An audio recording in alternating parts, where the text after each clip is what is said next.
Já parou para pensar numa solução que, no fim das contas, acaba destruindo aquilo que deveria consertar? Parece loucura, né? Mas um antigo mito grego esconde uma história fascinante sobre esse padrão perigoso no comportamento humano. E hoje a gente vai desvendar como ele se aplica, e muito, ao nosso mundo. Para começar, vamos voltar no tempo. Imagina uma serra lá na Grécia Antiga. Ali, um gigante tinha uma casa e, veja só, oferecia abrigo aos viajantes. Só que essa hospitalidade toda vinha com uma condição bem terrível e um padrão muito, mas muito específico. O nome dele era Procusto, e o nome, olha, já entregava tudo. Em grego, significa o esticador, uma referência bem direta ao castigo cruel que ele aplicava a todas as suas vítimas. Às vezes ele também era chamado de Polipemon ou Damastes, mas foi como Procusto que ele ficou famoso.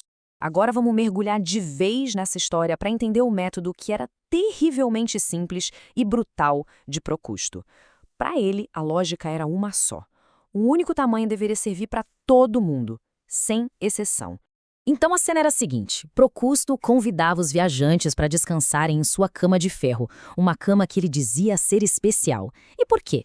Porque ela tinha exatamente a medida dele. Assim que a pessoa se deitava, pronto, era amarrada. Se fosse mais baixa que a cama, ele a esticava violentamente. E se fosse mais alta, bom, aí ele simplesmente cortava o que sobrava: pés, pernas, cabeça. Para Procusto, não tinha conversa. Todos deveriam caber perfeitamente. Mas essa história terrível é muito mais do que só um conto de terror, sabe? Ela é, na verdade, uma analogia poderosíssima sobre a intolerância. Um padrão de comportamento que se repete de maneiras bem assustadoras. E aqui está o ponto crucial da coisa toda. Quando confrontado, Procusto tinha uma justificativa chocante. Ele dizia que estava fazendo a coisa certa, que a sua cama estava, na verdade, fazendo justiça ao acabar com as diferenças entre as pessoas. Para ele, a diversidade era um problema que precisava ser eliminado. E foi assim que nasceu a metáfora da cama de Procusto. Ela simboliza qualquer sistema, qualquer padrão rígido, que, em nome de um ideal, acaba mutilando, cortando ou esticando tudo aquilo que não se encaixa perfeitamente. É basicamente a intolerância à diversidade transformada em método. Agora vamos avançar um pouco no tempo para ver como essa ideia se manifestou.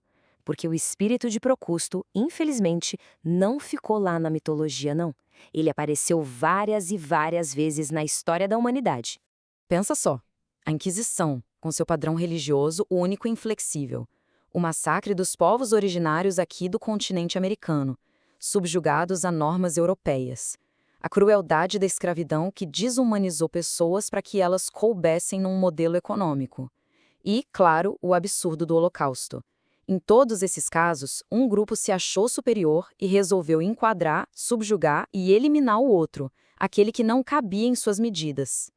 E isso, claro, nos traz para os dias de hoje, porque aquele gigante intolerante da mitologia ainda está solta no nosso mundo, mesmo que às vezes de formas um pouco mais sutis. A violência do mito antigo e a fragilidade dos nossos sistemas modernos têm uma raiz em comum.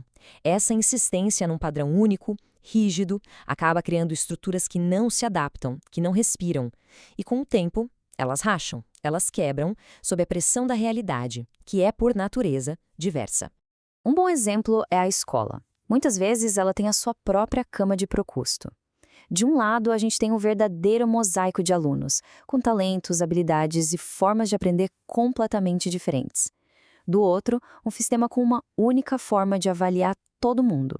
Ao medir todos pela mesma régua, muitos acabam sendo, como diz o texto, podados em suas almas para caber no padrão. Isso pode levar ao desinteresse, ao insucesso e até à evasão.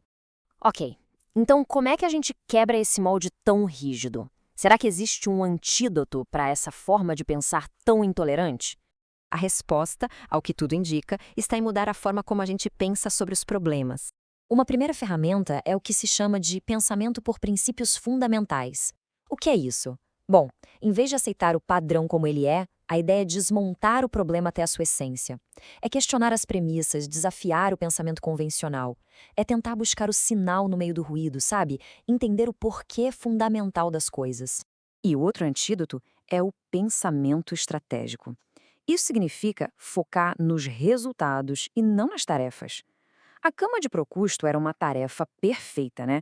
Mas o resultado era um desastre. Pensar estrategicamente é entender que não existe perfeição, mas sim equilíbrios, compensações. É construir sistemas flexíveis que se adaptam em vez de esforços únicos e totalmente rígidos.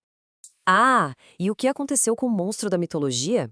Bom, ele teve exatamente o mesmo fim de suas vítimas. O herói Teseu o capturou e o amarrou em sua própria cama. E como o gigante era mais alto, Teseu cortou seus pés e sua cabeça, aplicando a ele a sua própria justiça distorcida. Uma bela ironia do destino. A humanidade até matou o Procusto da mitologia, mas convenhamos, ainda há luta para derrotar a sua herança. O monstro da intolerância é, sem dúvida, um dragão formidável. Mas ele pode sim ser enfrentado. A questão que fica para a gente pensar é: quais são as camas de Procusto no nosso mundo hoje? E mais importante, como é que a gente pode, em vez de cortar e esticar, construir mais pontes e criar mais mosaicos?